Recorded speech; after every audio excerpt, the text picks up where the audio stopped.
Okay. Alright, may game na. So, hello everyone. So, it's February once again and araw na naman ng mga puso. So, para sa mga lovebirds dyan, we're super happy for you.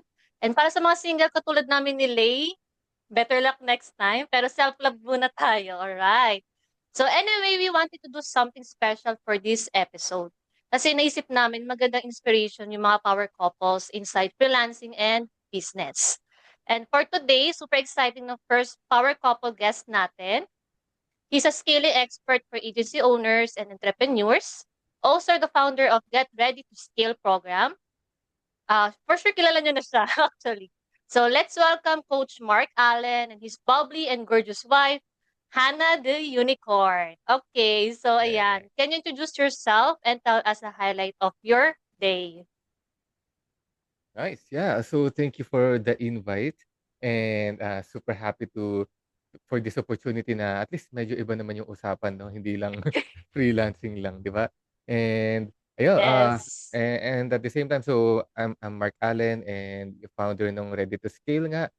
Basically, the reason why we do that kasi we noticed na maraming nag-grow, gusto mag-grow pa ng freelancing. However, marami ring nasa stuck along the way for some reason. And fortunately, after maraming untog, we figure out a way kung paano, malagpasan yung mga next level na growth and yun yung tinatry namin i-share with other people para mas marami pang mahatak pataas. So, yun yung ginagawa namin. Mhm. Okay, thank you so much. And Mother Hannah? Hello, ayan. Thank you naman sa pag-welcome sa Unicorn, di ba? So, yun, I'm the wife of Mark Allen. We've been together for 14 years. Sumusuporta ako sa kanya since day one. Year 15 na namin this year, very, very soon. Wow, I love it. Yes. And yun nga, supporter role talaga ako. And sa lahat ng aspects ng life ng mister ko, sa personal, sa bahay, at sa business, support lang talaga ako. And thank you so much. Ang ganda. Ang ganda ng introduction. I love it. So, wag na tayong magpapatumpik-tumpik pa. Let's transition to the Q&A session. So, ang unang tatanong sa inyo ay si Erica. Okay, Erica, take it away. So, yeah, thank you, Jubel. Thank you, Coach Mark and Hannah, for your introduction. So, to begin with, mag-start muna tayo sa love story nyo. So, I'm going to ask like few questions lang. So, number one, mag-start tayo dun sa classic. Paano kayo nagkakilala? Ew, kaninong version yung gusto niyo malaman? Yung mas magandang version. Well, basically, sa akin, in my perspective, kasi nagkakilala kami na parang ah, medyo challenging talaga yung love life sa akin simula elementary hanggang college. Gusto ko magkaroon ng jowa, pero hindi siya dumadating, 'yan. To the point na up to the last, day of our school ng college, kasi magka-batchmate kami ni Hannah sa UST, and yung pinaka-last day ng schooling, nagkataon na dahil magse-celebrate last day, yung barkada ko naging barkada niya and nagkita kami sa isang inuman session, 'yan. Oo, and then, yun to cut the long story short, dun kami unang nagkikita na kami pero dun kami unang nag-usap. And nung nakausap ko siya, for some reason I felt like alam kong siya na, parang yun yung sa'kin. That's nice. Yeah. Ikaw, Ma'am Hannah, anong version mo? Ayun na nga, mga misis. Char. So yung sa akin, yun nga, na ano niya, nakwento na niya na same university kami, same course kami tinitake. Hindi talaga kami friends to begin with. Kumbaga acquaintance lang kami. I do remember a time na may face kasi ko, ang favorite color ko was green. So, lahat ng green pinapansin ko talaga. So, nagkasalubong kami niyan, naglalakad sa labas ng building namin. Acquainted kami. So sabi ko lang, uy, ang ganda ng shirt mo. Yun lang yung tanging conversation namin dalawa for 4 years. Until that night, yung sinasabi ni Mark na common friend, nagsama kami dun sa isang inuman nga. Tapos matatawa ka pa eh. Sige, pakiligin natin ng konti. Pero this is true ha. Alam niyo yung sa mga movies na yung ginagawa, yung nagbo-blur yung Nag-slow mo. paligid. Tapos kayong dalawa na lang, nangyari siya sa amin. Kaya Ang malupit nun, I thought ako lang yung nakaramdam nun na nag-uusap kami, wala na ako nakita. As in, wala na ako nakita sa paligid ko. Ang daming tao, nandun yung friends namin, nasa isang table. Di ba, ang ingay nun, nagkukwentuhan, nagiinuman, ganyan. Pero wala. As in, wala. Completely blocked lahat. Siya na lang talaga yung nakikita ko. Tapos kinuwento niya sa akin, ganun din yung na-feel niya. Oo. Pero hindi ko pa naisip na siya na yun. ako lang. Oo, kasi kung ang story niya is matagal na siyang nagpe-pray for jowa. Ako naman, that day, ito yung malupit, I prayed. Sabi ko, ayoko na. Ayoko naman na. Ayoko na kasi masakit. Kailangan ko munang mag-heal, kineme-kineme. And then I realized, bigla siyang binigay ni Lord nung gabi. Ang bilis! Ang bilis ng order! Ganun level. Yun pala, hinihintay lang ako ni Lord mag-let go. Let go ng Nice. control. So, kaya binigay siya sa akin. Yun yung naging, ano namin, start, kumbaga. Wala, ang cute. Anyway, so, given that, na-curious kami, ano yung first impression nyo of each other? Yeah. Ah, Bakit natawa? oo nga. Oo. Sa'kin kasi, dalawang side. Una is, we know na hindi dahil sa itsura yung gusto namin sa isa't isa nung mga time na yun kasi hindi na walang kaitsu-itsura noon.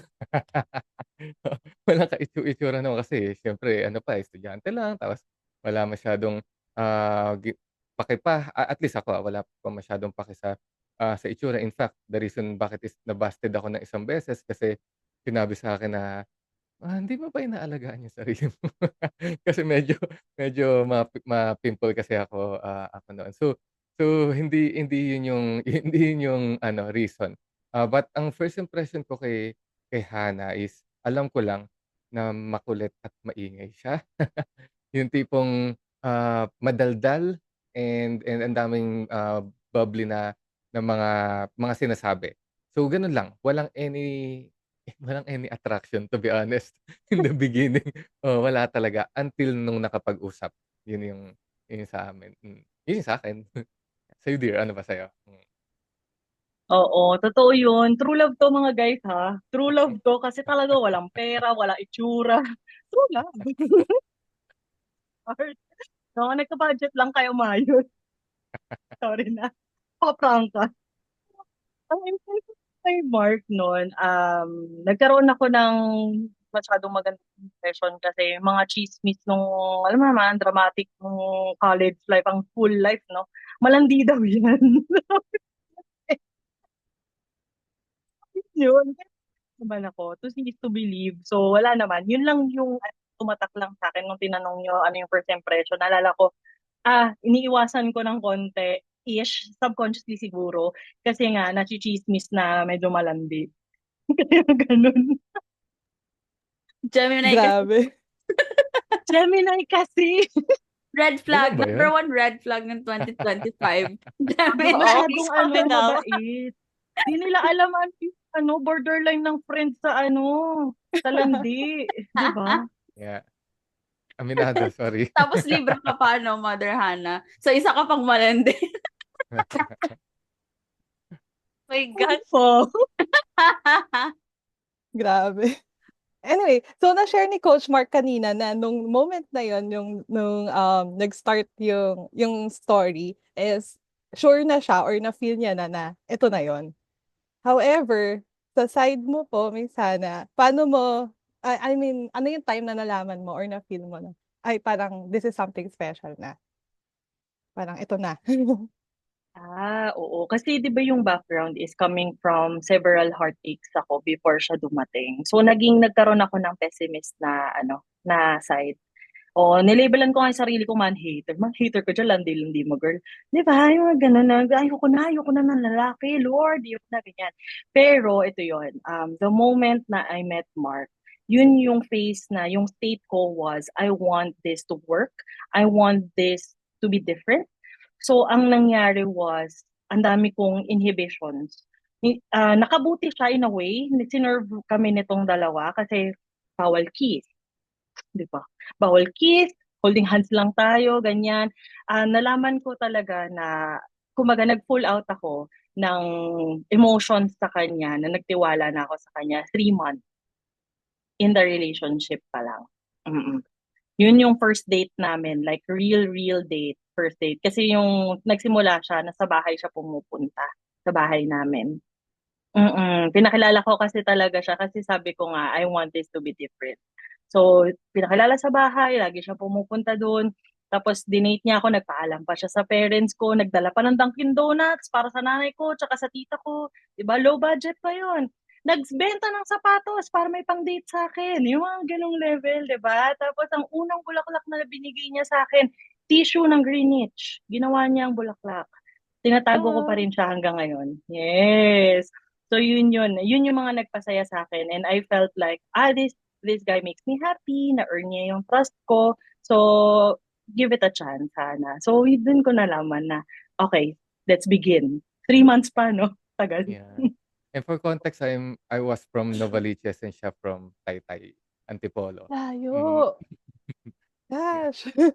Ang tiyaga, grabe yung tiyaga. I admire that. So, eto na yung parang pinaka-important na question regarding your love story. Sinong nag-first move? Kasi nag-start kayo na conversation, acquaintance, ganyan. So, sino nag-first move and how did it go from there? Si Hana ang nag-first Gusto move. niyo ata makita mag-away kami online, eh. Yun yung, yung joke, no? Sino lagi nag-start? Siyempre, sabihin ko si Mark.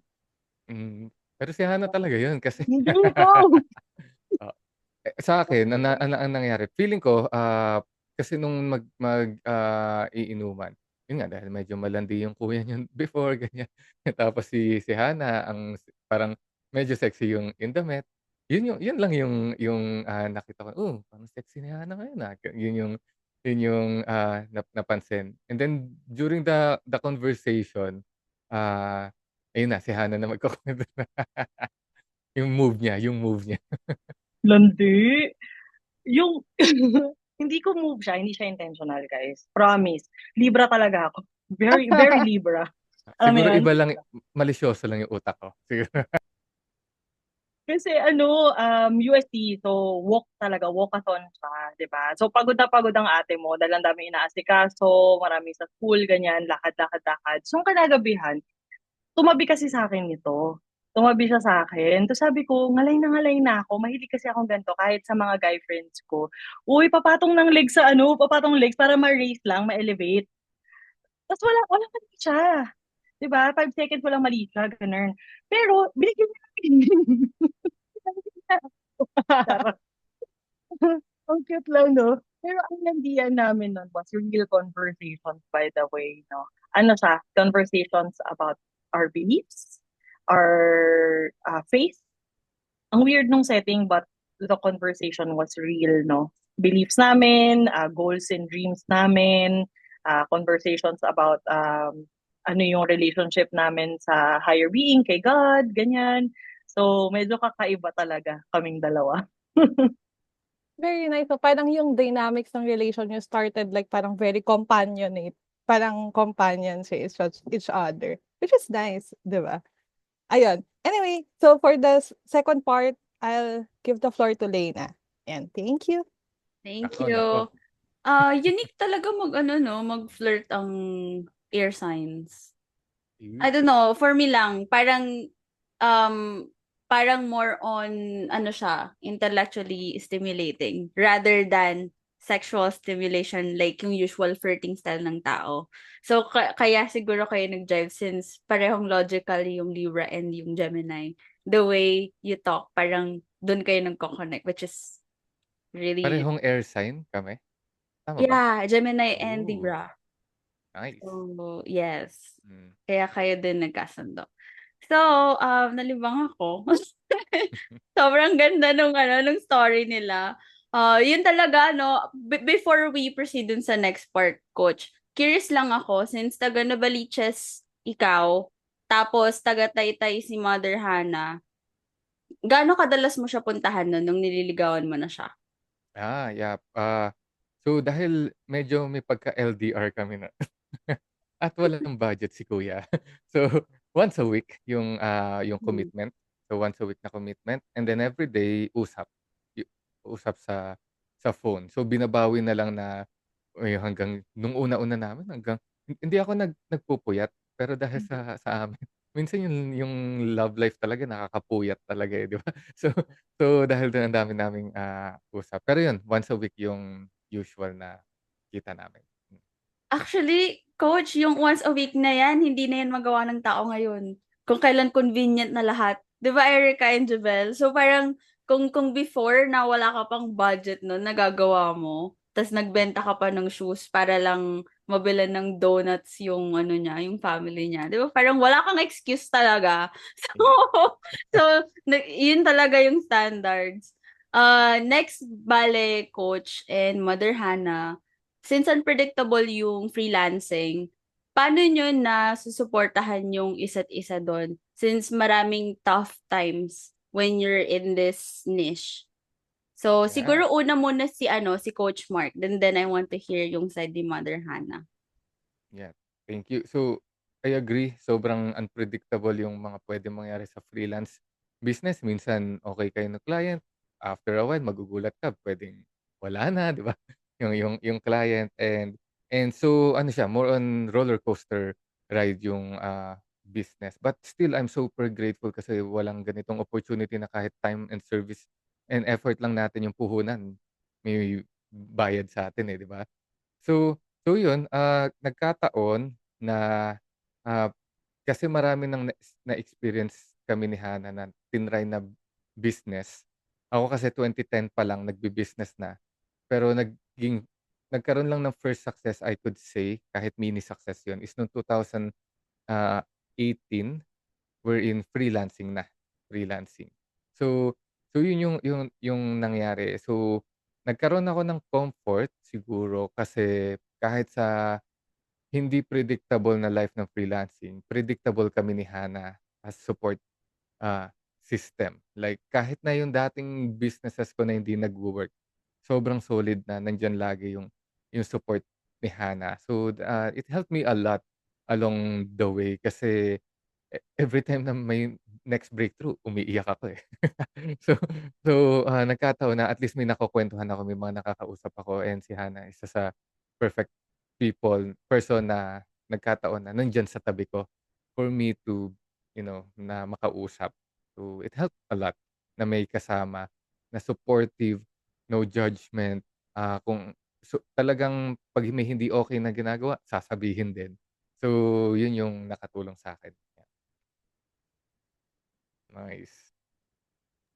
Thank you. Ikaw naman, Mother Hannah, paano mo sinuportahan si Coach Mark and paano kanya nasusuportahan in return? Ayan, thank you. Sa kanya naman, on my end, no, wala kasi ako yung tipo ng taong full-blown supporter kasi talaga ako. So wala akong vision. Wala akong sariling vision. So my role is really support a person who has a vision and luckily my husband has one. So nakatodo support ako sa kanya. And during the difficult times, if you may wonder, no, mahirap siya pero I get past through looking at the challenge, but tinitignan ko siya as yung taong kausap ko is someone na who is currently challenged ng life, ng situation. And ano yung pwede kong magawa to, pwedeng nandyan lang ba ako sa kanya, pakinggan ko siya, give him advice when he's ready, i-real talk ko din kapag meron siyang mga kailangan niyang malaman na hindi kayang sabihin ng ibang tao kasi privileged ako kasi ako yung closest person sa kanya. And also, as a wife, ito sa context ng wife, kasi living together, no, pag nawawalan ng client, right, hindi nga siya predictable. Pag nawalan ng client, bumababa din yung income like ng family. So pagka ganon, never siyang nakarinig sa akin ever until now na never kami nag-away sa pera. Never. It is because ang sa akin, kinikita ang pera. Kinikita ang pera, ang relationship natin yung mas mahalaga. And maraming paraan ang pwedeng gawin to earn that money again. Ang gusto ko is, hindi na ako makadagdag dun sa pinagdadaanan na challenge ng tao. Instead, I will be your rock now. Kasi hindi naman porket lalaki lang ang rock nating mga babae, hindi doon. We can also be a rock to our partners kahit na babae tayo. Kasi yun yung kailangan nila, no? So, I guess yung pagiging constant, intention matters. So, pag-set ng intention na ano ba yung gusto kong support na maibigay dito sa person na to, situation-based, depende sa anong pinagdadaanan, but the intention was there, nakaset siya, at napaparamdam siya through my actions and words. So, yun yung sa Ang sweet naman. Parang ayoko nang mag-interview. Ganda. Nainggit ako. Ang ganda. Love As it. in, sobrang nag-compliment sila. Thank So, you. it means din talaga, no, na worth it din talaga na mag-pursue ang guy sa girl. Kasi parang you get the benefits in the long run. Yung ganong Yeah. level of support na unwavering talaga. So, sobrang ganda. Okay, so Pwede ba ako mag-add? Sorry, yes. with that context, no? I think it's more worth it na tignan natin siya na, kasi ganito yung nangyari sa amin eh. Worth it tignan na pagtrabahuhan siya everyday. The relationship itself. Pagtrabahuhan talaga. Kasali siya, part siya ng work, kumbaga. May effort, may energy, may time na sinispend for the relationship. Kung gano'n natin kamahal yung mga kliyente natin, yung trabaho natin, yung ginagawa natin, why not ilagay din natin yon. The same effort that we do to impress our clients, ganun din yung ilagay natin sa relationship. Kasi ito yung kasama mo to eh. Kasama mo habang buhay, kung, lalo na kung mag-asawa. At kung jowa naman, invest.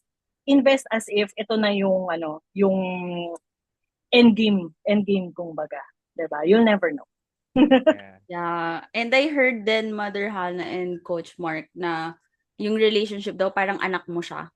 So parang bubuhayin mo, ina-nurture mo. Parang dapat pareho kayong nag-work halfway to make sure that the child lives. So, ayun. And then next is what's one thing your partner na parang what made you better? Like, for example, ano nagawa ni Mother Hannah na naging better si Coach Mark? And then, ano nagawa ni Coach Mark? And the reason, yun yung naging reason ba't naging better ka, Mother Hannah? Yeah, siguro to start, yeah, isa sa kasi yung tendencies ko minsan 'pag nahirapan na, susuko na. Gano'n yung galawan ko before. Part of that is yung mga wala akong model, wala akong example kung paano ba magpatakbo ng isang business. Kasi versus normal na employment, as long as may trabaho ka, magagawa mo. 'Pag after nung 5 uwi na, ganyan. Or 'pag OFW, 'pag uwi ng Pilipinas, bakasyon na, 'di ba? 'Pag business, halos laging nagbi-business, 'di ba? Laging yun nasa isip, and prone siya sa mga mistakes. So if there's one thing na uh, that Hannah tuloy, Hannah has, kasi Hannah yung tawag ko sa kanya, that Hannah has, na nakatulong sa akin to be a better person is, pero hindi lang isa, eh, parang ano siya, tandem. Number one is yung tipong na I feel safe kapag may mga maling nagagawa 'pag sa kanya. Kasi prone to making mistakes talaga ako, and once na nagiging open ako kay Hannah, siya pa yung unang talagang magsu-support at magiging open sa'kin. And, in business, I figured it's very important na meron tayong safe space to make mistakes. Kasi yung mistakes, nandun yung next level growth, eh. Wala namang mali sa'tin 'pag nagkakamali. Nagkataon lang na ano yun, outside our comfort zone yun. So, prone to making mistakes talaga. So, walang masama dun. Yun yung isang nakatulong. Pangalawa is ang taas ng standards ni Hannah when it comes to life, personal life, na kung ako lang ang nandito sa journey na 'to, buong araw akong magbi-business. 24/7, 7 days a week, puro yun lang yung iisipin ko. But I figured na, hindi siya healthy kasi may imbalance na puro pera lang yung iniisip. And in anything in life, 'pag walang balance, bibigay at bibigay yan. Parang sa pagba-bike, 'di ba? 'pag imbalance ka sa isang side, tutumba at tutumba tayo. So, grateful na hindi niya ako talagang hindi puwede na 'pag sumosobra talagang ika-catch niya ako in a very, nurturing way. And then helpful siya for me kasi I figured na tayo palang mga tao, kaya nating mag-adjust depende kung ano yung available sa'tin na time na meron. 'Pag mas mahaba yung time, parang mas hahaba yung yung need na gawin or trabaho. 'Pag mas maikli yung time, umiikli yung trabaho kasi kailangan siyang matapos at this time. So, in the beginning medyo natatakot ako na, hala, onting time. Kumbaga, hindi naman sa onting-onti pero may limit yung time ko to do the work. Akala ko hindi siya magwo-work para sa business, but it turns out na mas naging productive pa kasi kung limited lang yung time, ano yung importante? Yun lang yung gagawin ko, making sure na after nung certain time kasi everyday hanggang 6 PM yun lang yung working, hours ko. So that after nun, pahinga na, relax na, family time and, so on and so forth. So yun yung dalawa sa'kin, basically yung safe space tsaka high standards ni Hana na nakatulong sa'kin to be a better person. Nice. Thank you, Coach Mark. Ayan. Ang sweet nun. Mm. Gaano kaya kataas yung standards ni Mother Hannah nun? Curious tuloy ako. Pwede bang i-share yan, Mother Hannah? Tapos ano din yung nagawa naman ni Coach Mark for you na malaki yung naging impact sa'yo? For me, kasi nga, hindi ko naman iaano na, no, kukwento. Pero I came from a dysfunctional family. So, maraming in-betweens na hindi okay. And I was really longing for a family, love and attention, yan yung mga ano yung basic na dapat nasa family, no. He made me feel na hindi man niya naibigay ka agad-agad yun kasi it takes time, no. Pero he made me feel and realize na he can give it to me. Yun kasi yung pangarap ko. Yun yung pangarap ko, family. Family na masaya, na komportable ako, masaya ako. And then nung kinasal kami, finally, parang na-mark niya na okay, na hit ko na yung dream ko, yung goal ko. Yun lang naman yung pangarap ko, napakasimple kong tao, promise. Madali akong pasayahin. And dun, yun pa lang sabi ko, dream fulfilled na talaga ako. Na kaming dalawa, yung mga dogs namin, masaya na ako. Kasi yun yung nagbago ng lahat sa akin because it allowed me to heal a lot of wounds from the past. Yun yung malaking naitulong niya sa akin. And him na hindi ako iniwan through thick and thin. Kasi marami talaga kami pinagdaanan as in, kahit hindi pa kami kasal, sobrang dami namin pinagdaanan and pinrove niya sa akin na he's always there for me kahit na anong problema.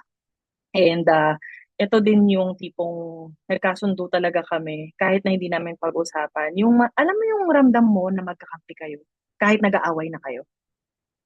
Magkakampi. Palaging yun yung mindset namin. Magkakampi tayo dito. So-solve natin 'to. Okay, iiyak ako kasama ka. Yan, basta magkakampi tayo, hindi tayo titigil. Yun yung ano, safe space din. I guess yun talaga ano. In a world full of danger, charis. Hindi, totoo, di ba? Parang ang hirap maging vulnerable to another person. However, if you find a person who is willing to cry with you, di ba, laugh with you, experience life with you, you can't help it but be open. Open talaga. And kapag share mo na yung space na yun with another person, blessing siya. Kapag nare-reciprocate din. So grateful ako, reciprocated lahat. Yun siya. Thank you, Mother Hannah. Going back, sobrang na-curious ako dun sa sinabi mo. Kasi I'm pretty sure na hindi lang ako yung girl na nakaka-feel nito, especially sa freelancing niche, where marami ng girls ngayon yung nagiging breadwinner, 'di ba, sa family. So curious ako, Mother Hannah and Coach Mark, paano mo nahintay si Mother Hannah mag-open up? Kasi parang ang taas nung ano niya, nung boundaries niya, tsaka nung resistance niya nung una. Usually yung guys, ano na yan, parang nag-50-50 na ay parang wala akong chance dito. masyadong ano siya, masyadong may friction na parang ang dami niyang ayaw. So Yeah. paano mo yun na-overcome, Coach? Yeah, yeah, I totally understand, and especially today na with the choices we have, nagiging mapili din talaga yung mga tao kasi ang dami available. Uh, it just so happen na akala ko kasi the way to fix that is to try to fix the person. Na, "Wag kang maging mapili or ganito na lang, puwede na 'to," 'di ba? Yung mga gano'ng, part. Pero nagkataon 'to nung mga, one time medyo nagkakaroon ako ng challenge kasi, ako gusto kong naggo-grow palagi, gusto ko focus sa ganito, gusto ko, ito yung magandang gawin. Tapos nandun na ako sa isang event wherein personal growth, business leadership, ganyan. Eh, na-curious ako sa isang coach dun. Tinanong ko, curious, paano kung, ako as a person, gusto kong maging open, may mga ganitong standard, ganito yung mga gagawin, however yung partner ko parang ayaw. Yun yung tingin ko during that time na ayaw, ayaw sumama sa ginagawa ko, sa ganitong personal development and so or leadership. And alam mo yung sagot sa'kin nung coach, sabi sa'kin, "Wag mo siyang isipin, sa'yo binigay yung lesson. Sa'yo binigay yung lesson, so hindi siya para sa kanya, para sa'kin yung lesson na yun." And dun ko na-realize na at the end of the day kahit asawa, kamag-anak, kapatid, even parents, lalo na asawa kasi magkasama kayo, hindi pa rin natin controlled yung other person. Hindi natin siya controlled. So, it made me realize na, okey, kung hindi ko siya makokontrol kasi baka may sarili siyang journey, then let her be, 'di ba? And ako gawin ko lang yung part ko, as long as may commitment kami in the beginning kasi sa simula pa lang may commitment na kami, as a relationship, ano yung mga gusto namin, ano yung mga ayaw namin, even yung mga darkest, deepest secrets namin day 1 or 2 nag-share-an na kami agad ni Hannah. So, kumbaga making sure na ano, I'm serious in this relationship, so open ko 'to. Pero during the journey, I will let you take your own journey. I will take my own journey. And hanggang sa dumating sa point na nakalimutan ko na. Kasi for full transparency, I tried to parang pull her palagi, control kung saan niya ilalagay yung attention niya or what, pero hindi nag-work. Na hanggang sa yun nga, binigay sa'kin yung lesson kasi hindi talaga pala magwo-work yun, 'di ba? And dumating yung point na ni-let go ko na lang, and nung ni-let go ko, dumating na lang yung time na biglang siya na lang yung naging, mas open, tapos ngayon siya pa nauunang mag-open kaysa sa'kin. Ngayon talagang ako na yung nahahatak sa mga naiisip niyang next level na puwedeng gawin, ganyan. So yun lang, parang inallow ko lang siya sa sarili niyang journey, kumbaga. Yun yung nakatulong sa'min. Yeah. Sobrang sweet nun, coach. Sobrang sweet. Parang expensive na yung ganyang privilege ngayon nowadays. Mhm. Kasi ewan ko, parang naging fast-paced bigla lahat after pandemic, ang OA nung speed. Yeah. Parang parang lahat na lang is hindi na nahihintay. So, ang galing na gano'n yung naging journey niyo. So, Mm, ayun. thank you. May naging work-related disagreements na kayo, coach? Yan, dami. Si Hannah pasabihin natin diyan. Go go mother. Paano niyo hina-handle yung ganito? Yung magkakampi pa Mada rin kayo pero may disagreement na sa work? mm. Yeah. Madami, madami. And I remember yung past version ni Mark, old self na 'to ha, hindi na siya ganito ngayon. Ay, bakla ayaw niya ng argument, girl. Ayaw niya, tumatakbo yan. Pagka magsisimula na lang na, "Dear, usap tayo." No. Iba-block na po niya, mag-create na yan ng wall, ganyan-ganyan. Gano'n siya noon. Kasi ayaw niya ng mga arguments until nag-dig deep kami, meron kaming mga meaningful conversations. Kasi eto na yung sample ng high standards ko. Hindi ko pinapalagpas yung mga gano'n. 'Pag may sumingaw na gano'n from the past, "Halika upuan natin, pag-usapan natin, kuwento mo sa'kin." Minsan dati nga akala niya wala lang 'yun, tapos hanggang sa na-discover niya na, shocks may pinanggagalingan 'to, yung ganito niya na umaayaw siya, nagfa-flight siya from argument. Sabi ko sa kanya, "Bakit ka takot sa arguments? Hindi naman siya nakakatakot, masaya siya." Weird lang ako. Weird lang talaga ang tao, guys. Hindi ako normal. Normal talaga ako. Kasi ako, I enjoy argument. Why? Kasi yung mindset ko, may friction. Right? Kasi magkaiba kami. May friction, pero yun nga yung nagsusmoothen out ng edges natin eh. The moment na mag-ano tayo, magbanggaan tayo, tapos hindi tayo magkasundo, nandun na open yung isa't isa. Ang dami ko na-discover about myself. Ganito pala ako mag-isip. Ganito pala ako kapag heated na yung ano, yung conversation. Ganito pala si Mark kapag ganito ganyan. So realizing na yun yung benefits from those arguments or heated discussions, nakaka-excite siya for me. Kasi every time na meron kaming mga arguments or hindi pagkakaunawaan, nagne-next level kami as a person, individually and as a couple. Kasi ang intention palagi, di ba, yan yung magkakampi mindset na, hindi tayo papatalo. Argument lang to eh. Mananalo tayo dito. In a way, na parehas kaming panalo. Kasi ipipick up namin ano yung natutunan namin from that. And tinuruan ko siya na okay lang mag-agree to disagree. Di siya normal sa Filipino culture ha, by the way. Kailangan may isang tama. Pero dito, okay lang. Parehas tayo tama, sige. Okay lang yan. Parang gano'n, di ba? Okay, parehas tayo mali. Okay lang yan. Di ba? Walang masama. Magkaiba lang tayo ng belief. Magkaiba lang tayo ng paniniwala, magkaiba tayo ng way to cope up, iba-iba yung understanding, how we get information, masyadong magkaiba. Mag-asawa na to 15 years na kami together. Pero yun nga, na-realize din talaga namin na magkaiba talaga yung mga tao, hindi natin kailangan ipilit. Yun talaga yun. And yung sinasabi ni Mark, true story yun, nauna talaga siya ng personal development kasi nga maaga siya nag-business, like 2010. Employment pa talaga ako. Nagko-corporate pa talaga ako. So, at saka hindi nga ako mapasunod ng nanay ko, ikaw papasunurin mo ako, may mga eme pa akong ganon. 'Di ba? Dati, 'di ba? Di ako tiktok sa'yo, keme. Ang taas ng masculine energy. Pero ang ending, 'di ba? Siya lang yung taong pinakikinggan ko. Doon ako nag-start na maging open. Sa kanya lang ako nakikinig kasi nung pinalipas ko yung emotions at saka yung kung ano man yung story na nakakabit doon na inuutusan ako ng parents or ng family member. Ibang tao nga pala to. Si Mark pala to, karelasyon ko to. Okay, naintindihan ko na ito yung intention niya. Okay, para sa akin pala yung gusto niya.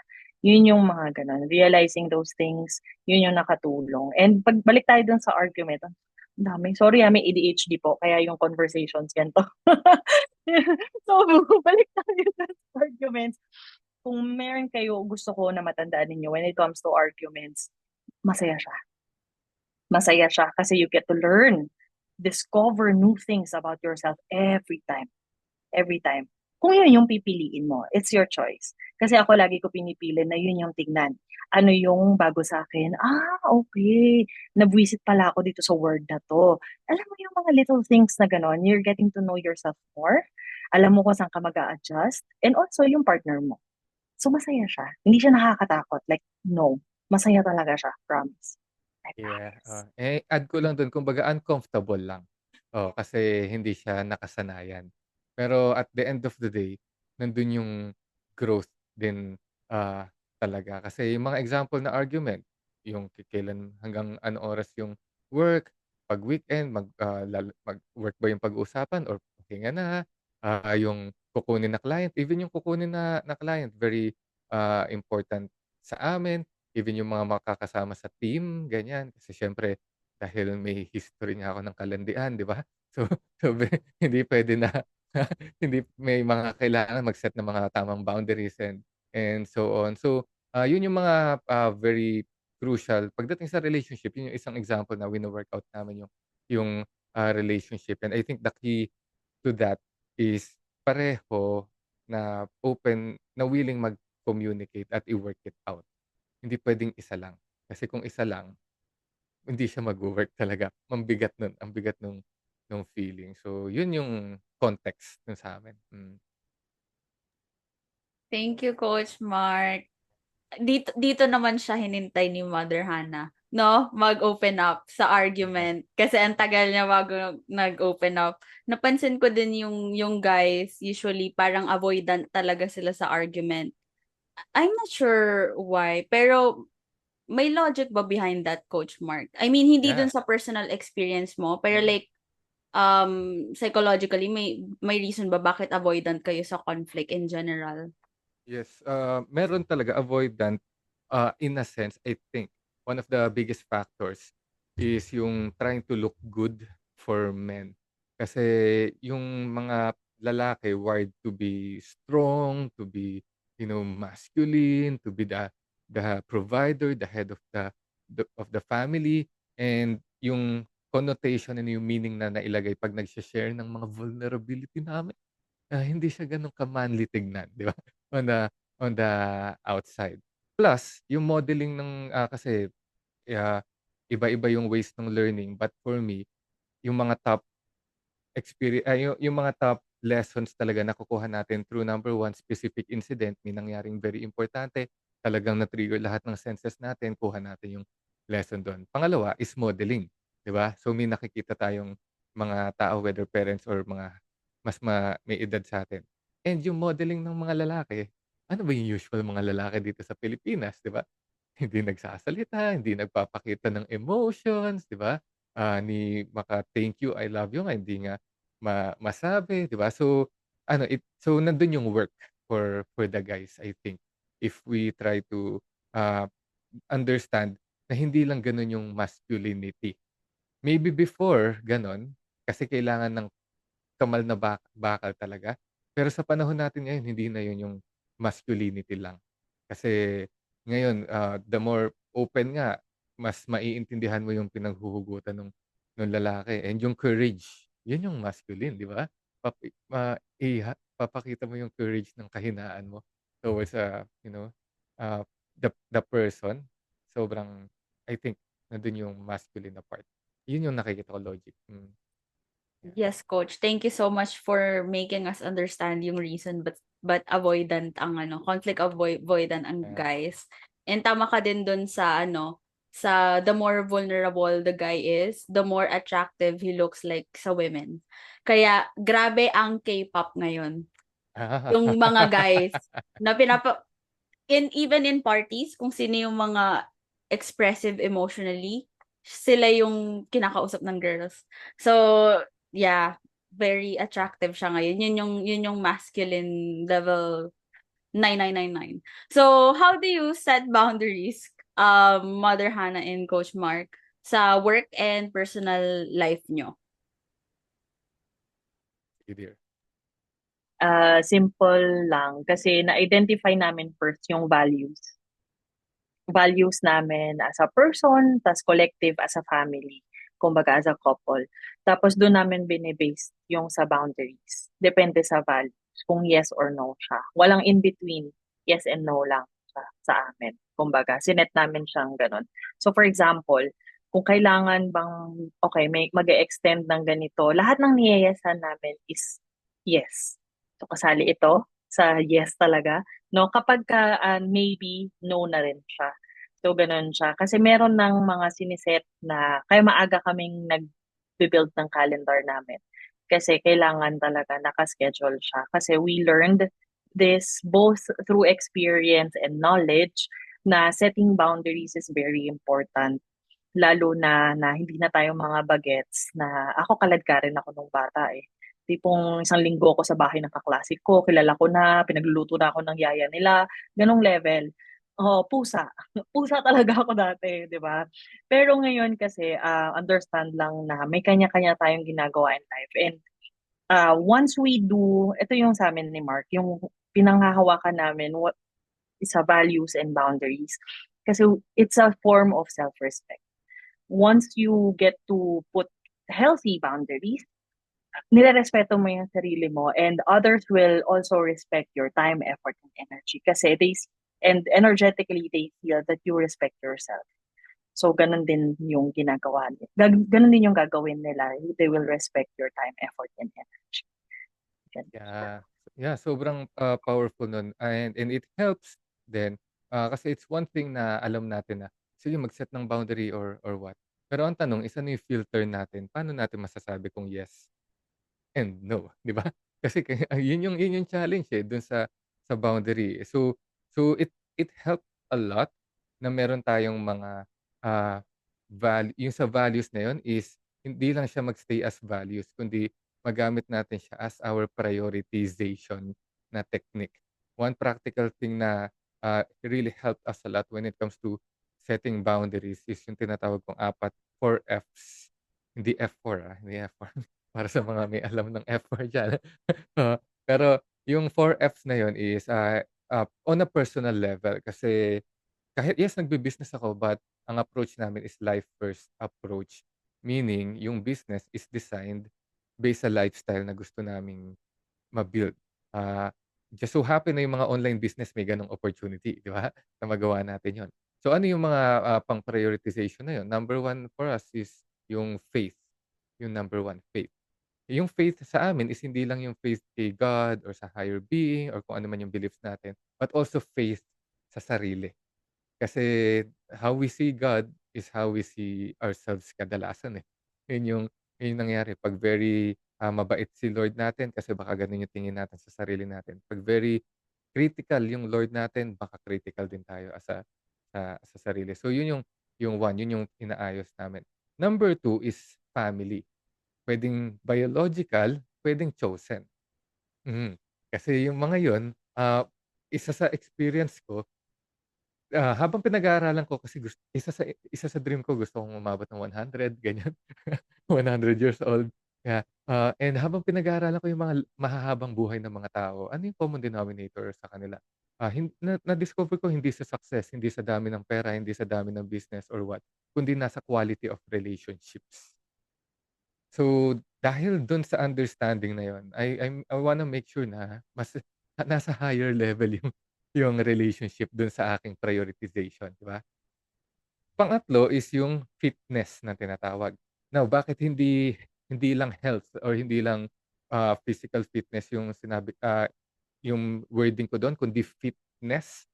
Kasi dun ko na-realize na it's very important na, yung term na fit. Whether kasya pa ba siya on a mental level, kasya pa ba siya emotionally, kasya pa ba siya physically. Kasi baka mamaya kaya tayo na-o-overwhelm kasi hindi na kasya. Hindi na kasya sa isip, sa gawa, sa calendar and so on. So yes, may physical body pa rin 'yon, but at the same time pati yung mental and emotional health natin 'pag sobrang daming nangyayari sa isip, hindi na siya healthy. So yun muna, before yung finances. So, before yung business, 'di ba? So so yun yung, aming prioritization sa finances, business, cash flow, money-making activities, and so on. So, the way we look at things is 'pag okey lahat nung nasa taas, edi go. Hindi naman ang point lang naman dito hindi kailangan mag-spend ng 8 hours din para sa faith mo or sa family mo or sa fitness, hindi gano'n. Ang point is 'pag okey yung mga nasa taas, edi gawin natin yung nasa baba. Pero 'pag hindi okey yung nasa taas, sarado laptop, focus agad dun sa family, focus agad dun sa health. So, it helped na may ganong pang-filter ng kung ano saan tayo mag-ye-yes at magno-no when it comes to setting boundary. So, yun yung mga ginagawa namin for context, yeah. Thank you so much, Coach. Yeah. Grabe, sobrang love na love ko yung decision-making filter mo. Yes. Kasi it makes sense. And ano din siya, practical, something that you can use every single day. And ano, ang galing kasi ano kayo, parang team effort to when it comes to decision making, so which is really valuable. Yung next na dito, Erica will lead na yung next questions. Pero konti na Yeah. lang siya. Yeah, thank you, Lay. So, we have two more questions na lang. So, kasi yung iba nasagot niyo na earlier. So, dalawa na lang. Madali na lang to. Yung first is, what's your favorite thing about each other? Oh, sige. Una ako? Una ka? Sige, ah, favorite thing ko kay Hannah is very, masasabi ko kung may authentic na tao, siya yung authentic na na tao talaga. Meaning, marami kasing puwedeng ibig sabihin yung authentic, eh. But for me, yung authentic is doing something without expecting anything in return. And si Hannah, she does so many things without expecting anything in in return. So, yun yung gustong-gusto ko sa kanya. Even yung pag-support niya sa akin, yes, may kumbaga mabibigyan ko ng regalo, bagong gadget, ganyan. Pero hindi yun yung ano niya, hindi yun yung intention. So, happy ako na may gano'n akong kasama. Oh, ang Yeah. ganda.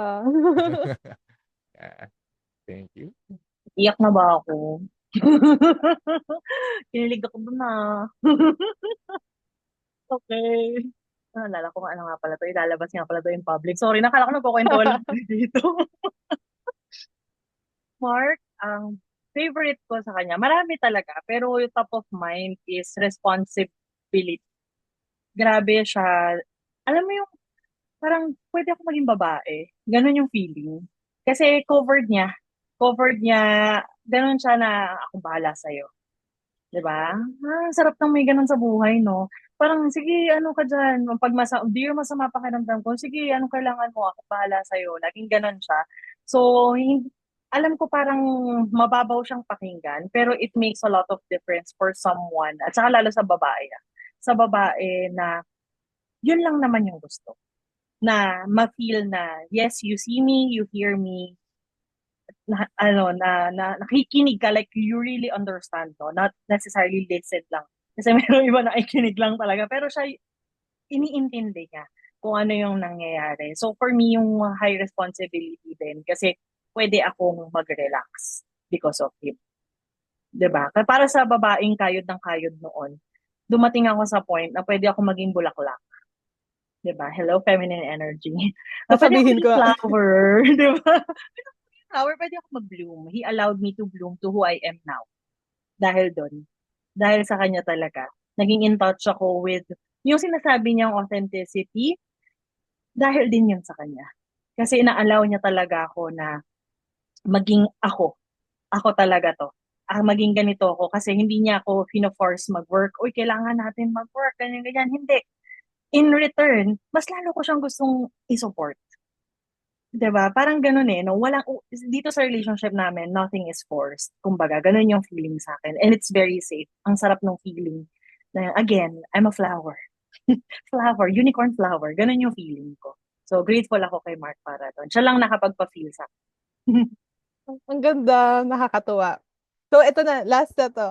So, ano yung biggest lessons na experience, natutunan natin over the years in terms of freelancing or doing business na natutunan natin na nakatulong in terms of, having a good relationship and also success?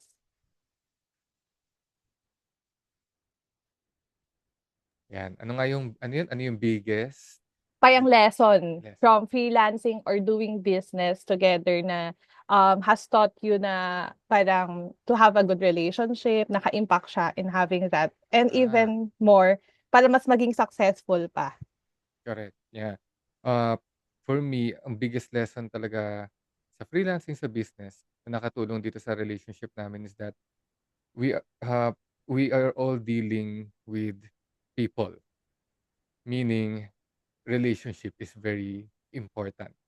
So when we learn how to build and nurture relationships kahit nasa client, pwede nating idamay yung personal along the way kasi tao rin naman.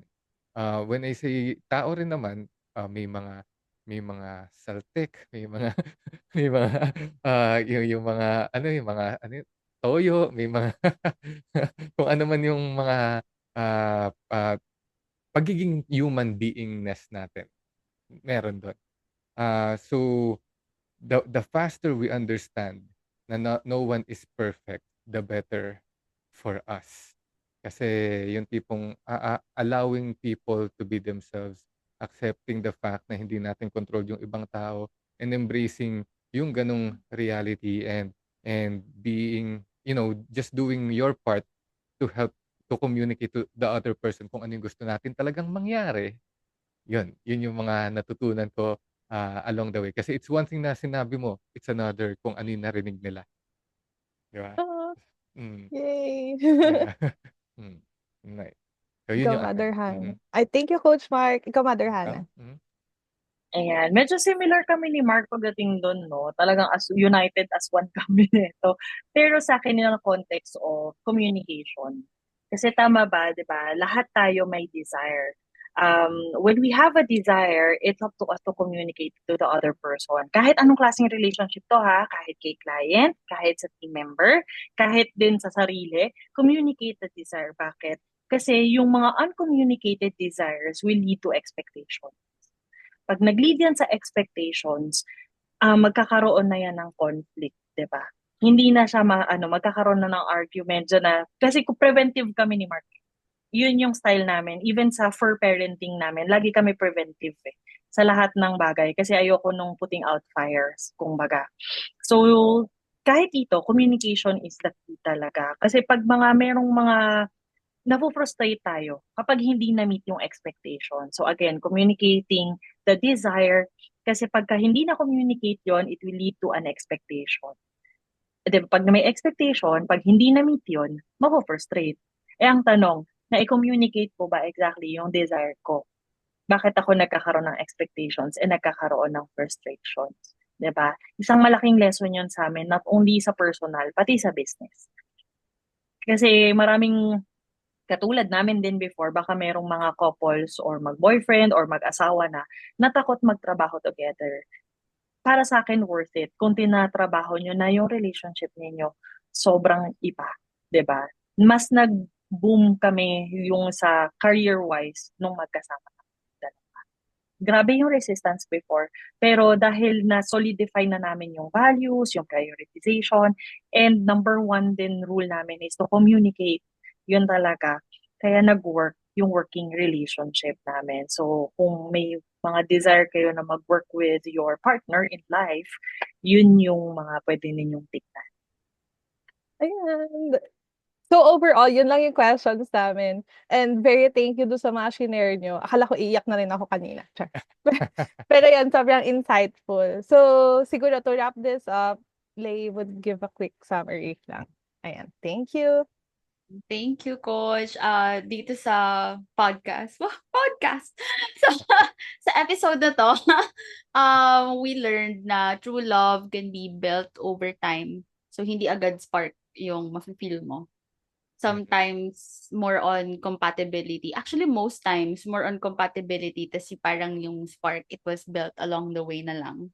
And then, may mga taong ma-encounter mo na it feels so natural to be with them. Kasi things flow na wala kang pinipilit. Parang nangyayari na lang. And then, if the guy wants to see you, walang LDR. So, ayan, si Coach Mark, pinatunayan niya na yan. Huwag na kayo mag-settle for less. Tapos, may taong re-respeto sa boundaries mo in general. Like, both genders to. And then, most of all, a relationship would work if both parties would work on it every single day. So, ayun lang, Coach Mark. Hayaan ko na si Jabel mag-take over from here. Yes. Yes. So, ayan. Thank you so much, Coach Mark and Mother Hannah. Actually, closing na tayo, no? Super dami namin natutunan. Pinaka-favorite ko yung 4 Fs. I love Mm. it. And in communication is the key talaga. So, ayan. So, bago namin kayo i-let go, where can we follow you? And may mga current programs or offers ba kayo na dapat naming abangan? Ooh, nice. Yeah, personally hindi naman ako masyadong ma-social pero I'm trying, 'di ba? But, you can check yung, Get Ready to Scale na page and yung Facebook group if you're interested to learn more about how to scale yung freelancing or agency business. And watch out kasi, yung YouTube din namin will be launching, Oh. yeah. So, maybe you will learn, some tips and tricks din kung paano mag-grow yung income without burning ourselves out. So yun yung pinaka, intention natin. So lahat naman yun, kumbaga may mga free resources tayo and just in case you're ready na nafi-feel mo na may hatak na sa'yo to actually have some get some guidance kasi possibly na-try mo na on your own, marami ka ng mga sinubukan pero hindi pa rin nagwo-work but still na-hit mo naman yung mga, around 6-figure na income but na-stuck na.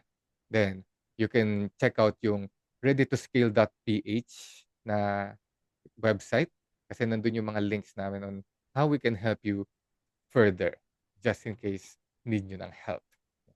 Mm. Yan. So, thank you so much. So, guys, paki-follow na lang sila Coach Mark sa Get Ready to Scale na page and sa Facebook group na rin and also sa YouTube.